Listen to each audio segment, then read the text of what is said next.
All right, guys, I'm back again, ready to talk a little mixed martial arts, and let's talk about rankings. I know recently I posted my updated rankings after last Saturday's UFC event, and I actually got a lot of flack about it. Um, Apparently, some people don't love the fact that I'm willing to put in guys from other organizations into high ranking top 10 spots. So that was a point of controversy. And maybe we can talk about why they're there. And on top of that, when we're running this down, let's talk about some movement, some potential solid matchups inside each division, and maybe a couple fast risers, quick fallers that we can see happening. So let's start off with the big boys, the heavyweights, my boys. Stipe Miocic, you're still number one. I think you fall off for that pretty soon, though. Alistair Overeem's coming for that. I called it about a year and a half ago, said by the end of 2016, he was going to be the UFC heavyweight champion. I just saw a transition when he lost some musculature, which really worked well for him. Cain Velasquez in at 3. I think people forget that when this man is healthy, especially when you got a sample of it in his last fight, when he is healthy, he is the best heavyweight in the world without much question, and a legitimate top 3, top 4 pound for pound in the world. His skill set is undeniable. He is tough as nails, and he is ferocious.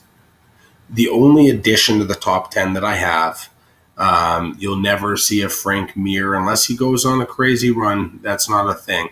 Derek Lewis is in there. He had some competition from some heavies from other organizations, but I decided to stick Derek Lewis in the 10th spot because he has been on fire. I'm very disappointed with the UFC and who they chose with his upcoming match. I thought that there was names and opportunities for him to really fight somebody in the top 10 that could challenge him. They chose to go a different direction, so we'll see what happens in the near future.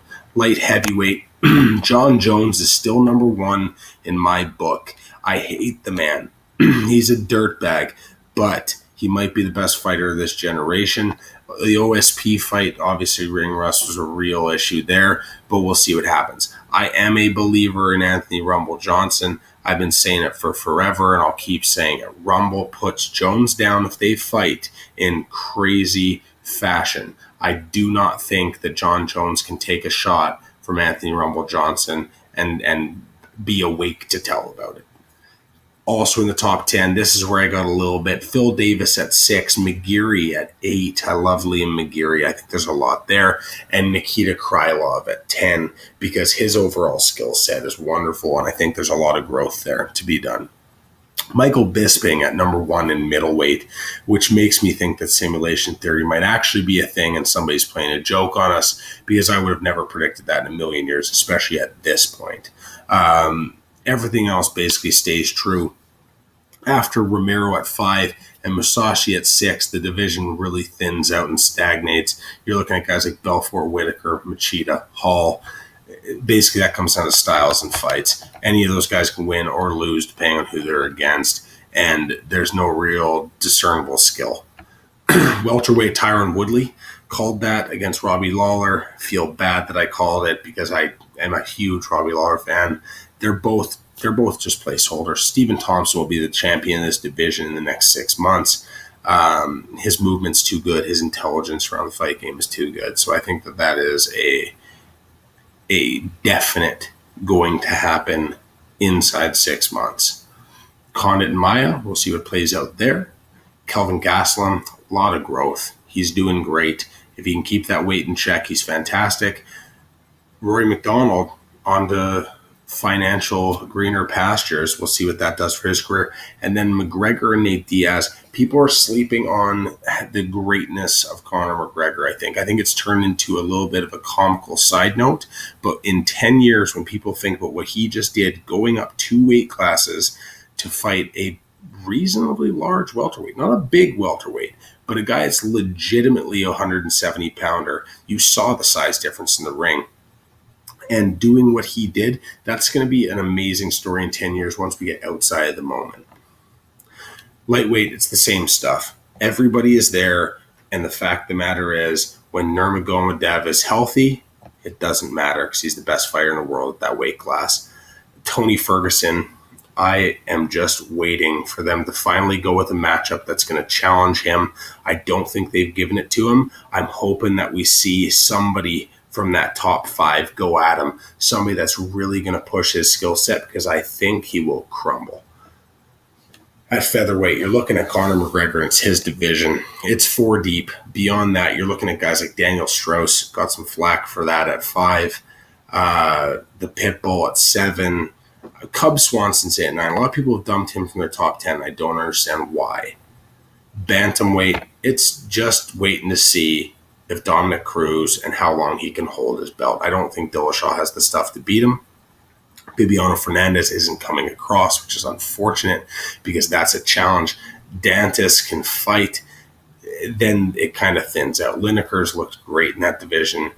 Brian Caraway is what he is. I don't think it's smoke and mirrors, but we'll see. At flyweight, Demetrius Johnson, and then a whole bunch of guys. Cejudo, Benavidez are phenomenal. They're almost top 15 pound for pound guys. Demetrius Johnson is so great. He makes them look disgustingly mediocre. Magmed Bibilatov. This is one where I got people shit all over me about this. All I will say is I'm not going to throw the hype train down on him, just like I didn't with Mike Perry. We know what happened there. He is wonderful, and just watch the videos, do some research. I'm not going to do it for you, and just look it up, and you'll find out why he's in my top 10 at flyweight.